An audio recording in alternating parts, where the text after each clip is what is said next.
Isang mapagpalang gabi po sa ating lahat. Ang aking ibabahagi sa ating daily devotion ay makikita sa ikadalawang hari, Kapitulo 23, versikulo 1 hanggang 5. Ito po ang nakasulat.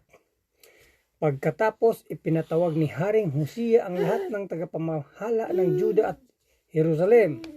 Pumunta siya sa templo ng Panginoon kasama ang lahat ng mamamayan ng Juda at Jerusalem. Mula sa pinakatanyag hanggang sa pinakamababa, sumama rin ang mga pari at mga propita. Binasa sa kanila ni Hosea ang lahat ng nakasulat sa aklat ng kasunduan ng Diyos na nakita sa templo ng Panginoon. Pagkatapos tumayo si Hosea sa gilid ng haligi at gumawa siya ng kasunduan sa presensya ng Panginoon. Nasusunod siya sa Panginoon sa pamamagitan ng pagtupad sa kanyang mga utos, katuruan at tuntunin ng buong puso't kaluluwa. Sa ganitong paraan matutupad ang mga ipinatupad na kasunduan ng Diyos na nasusulat sa aklat na ito.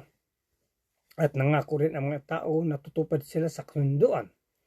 Pagkatapos, inutusan ni Haring Hosea ang punong pari na si Hilkiah ang mga paring mga pangalawa sa katungkulan ni Hilkiah at ang mga paring nagbabantay sa pintuan ng templo. Naalisin sa templo ng Panginoon ang lahat ng kagamitan na ginagamit sa pagsamba kina Baal, Asyera at sa lahat ng bagay na nasa langit. Ipinasunog niya ito sa labas ng Jerusalem sa bukid ng lambak ng Kidron at dinala ang abo sa Betel. Pinalis niya sa tungkulin ang mga paring naglilingkod sa mga Diyos-Diyusan. Ang mga paring ito ang pinagkatiwalaan ng mga hari ng Juda sa pagsunog ng mga insinso sa mga sambahan sa mga mataas na lugar doon sa mga bayan ng Juda at sa paligid ng Jerusalem. Nagsunog sila ng mga insinso para kay Baal at sa mga nasa langit, sa araw, buwan at mga bituin. Yan lang po. Maraming salamat. Purihin ang Panginoon. God bless. Magandang gabi po sa ating lahat. Ngayong gabi po ang aking babasahin ay mula sa ikalawang mga hari, chapter 23, verses 6 to 10. Ang ributo ni Asyera ay pinalabas niya sa templo at ipinadala sa labas ng Jerusalem, sa labis ng Kidron, at doon ipinasunog. Pagkatapos ipinadurog niya ang uling niyon at ipinasabog sa libingan ng mga karaniwang tao. Ipinagiba rin niya ang tirahan ng mga lalaki at babae nagbebenta ng panandaliang aliw sa templo bilang pagsamba, kung saan hinahabi rin ng mga babae ang mga toldang ginagamit sa pagsamba sa Diyos-Diyosong si Asyera. Tinipon ni Josias sa Jerusalem ang lahat ng pari ng mga dambana ng mga Diyos-Diyosan sa gawing kaliwa ng pintuan ng tirahan ni Josue na gobernador ng lungsod. Ngunit ang mga paring naglilingkod sa mga dambana ng mga Diyos-Diyosan ay hindi pinayagang maghandog sa altar ni Yahweh. Nakisalo na lamang sila sa kapwa nila pari sa Jerusalem sa pagkain ng tinapay na walang pampaalasa. Ipinagiba rin niya ang dambana sa labis ng Ben-Hinnom upang wala nang makapagsunog ng kanyang anak bilang handog kay Molek. Tayo po ay lagi magpuri sa ating Panginoon at magpasalamat. Amen. Sa mapagpalang gabi po sa ating lahat, ang aking pambabasahin ngayon ay mula sa libro ng ikalawang hari, chapter 23, verses 11 to 15. Kinuha rin niya sa pintuan ng templo ng Panginoon ang mga kabayo na inialay ng mga hari ng Juda para sa araw. Ang mga kabayong ito ay nasa bandang bakuran ng templo, malapit sa kwarto ng opisyal na si Nathan-Melek. Sinunog din ni Josiah ang mga karwahe na inihandog sa araw. Ipinagiba niya ang mga altar na ipinatayo ng mga hari ng Juda sa bubong ng kwarto ni Ahaz, pati ang mga altar na ipinagawa ni Manase sa bakuran ng templo ng Panginoon. Ipinadurog niya ito ng pinto at isinabog ang abo sa lambak ng Kidron. Dinungisan din niya ang mga sambahan sa matataas na lugar sa silangan ng Jerusalem at sa timog ng bundok ng kasamaan.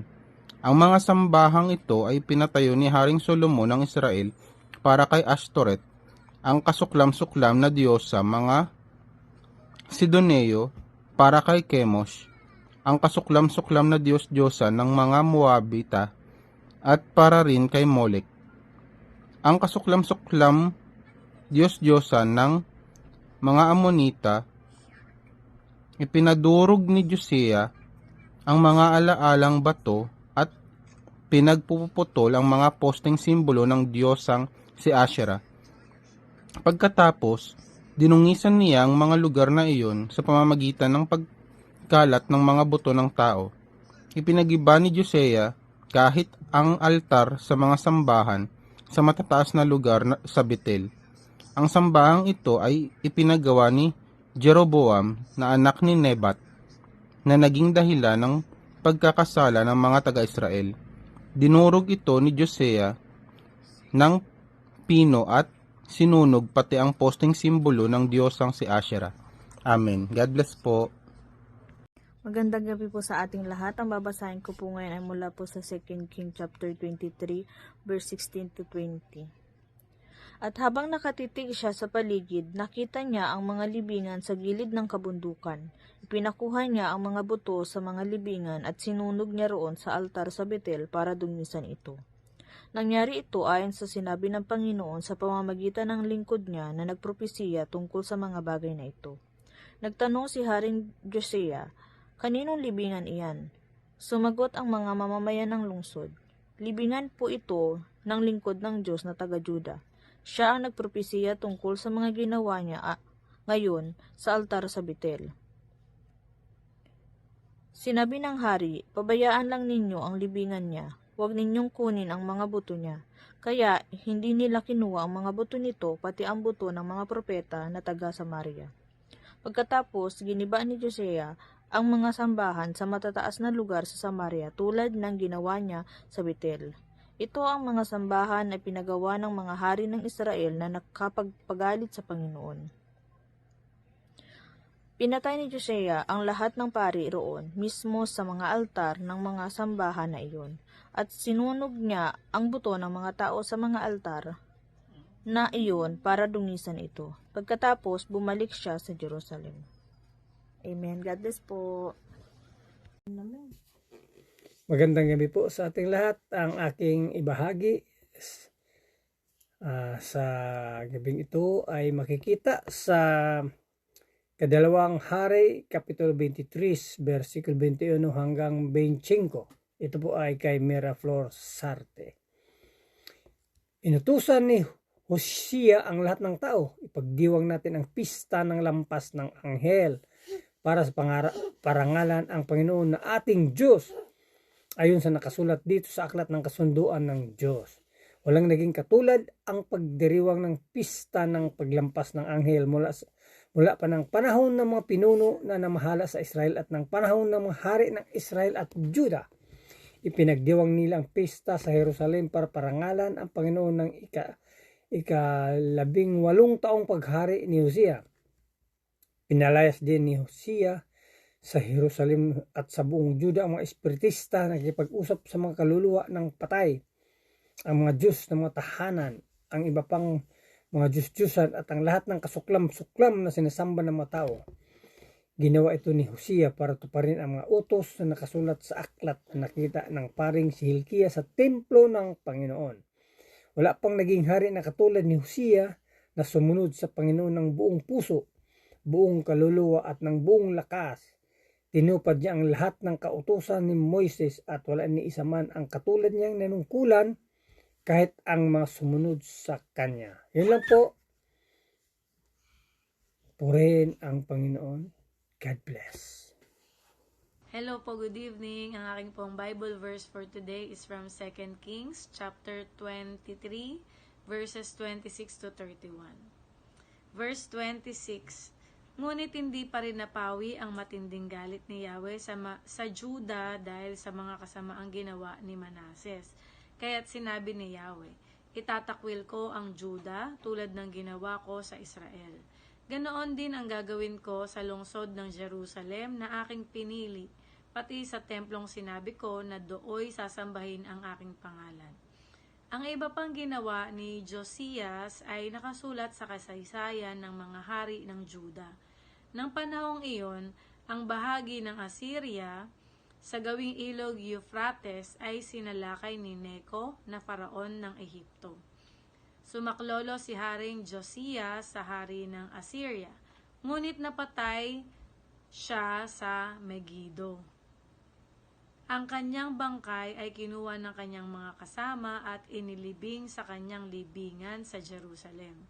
At si Jehoahaz na anak niya ang pinili ng mga taong bayan bilang hari kapalit ng kanyang ama. Si Jehoahaz ay 23 taong gulang nang maging hari ng Juda. 3 buwan lamang siyang naghari sa Jerusalem. Ang ina niya ay si Hamutal na anak ni Jeremias na taga Libna. Ang mabuting balita ng ating Panginoon. God bless. Tumuli po isang mapagpalang araw po muli sa ating lahat. At tayo po ay nagpapatuloy sa biyaya ng ating Panginoon sa ating pagtitipotion. At tayo po ay nasa 2 Kings chapter 23. No? At ang itinalaga po sa atin dyan ay 32 to 37.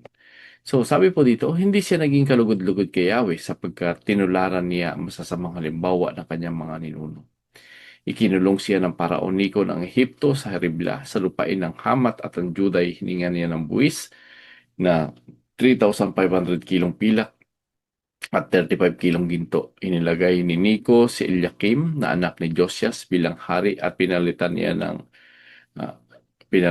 ng Jehoiakim ang pangalan nito. Si Jehoahaz naman ay dinalang bihag sa Ehipto at doon na ito namatay. Si Haring Jehoiakim ng Juda ay nagbabayad ng buwis na pilak at ginto kay Nico. Kaya't pinatawan niya ng buwis ang buong bayan ayon sa makakaya ng bawat isa upang may maibigay siya kay Nico. Si Jehoiakim ay 25 taong gulang na maghari sa Jerusalem at ito'y tumagal na 11 taon.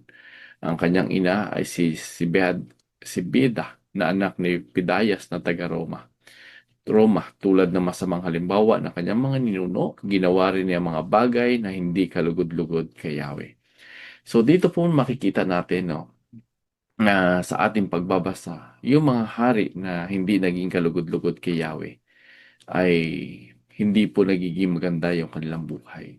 Dumarating po sa kanila yung mga sakuna, mga bagay na hindi maganda. So dito po natin nakikita yung hindi pagsunod sa Panginoon ay nagdudulot po ito ng kapahamakan sa ating mga buhay. At kung tayo ay susunod sa ating Panginoon, nandun po yung garantiya na yung pag-iingat ng Panginoon, yung pagpapala ng Panginoon, yung mga bagay na mga ganda, ito po ay mangyayari sa ating buhay sapagkat ang Panginoon ang may kontrol ng lahat.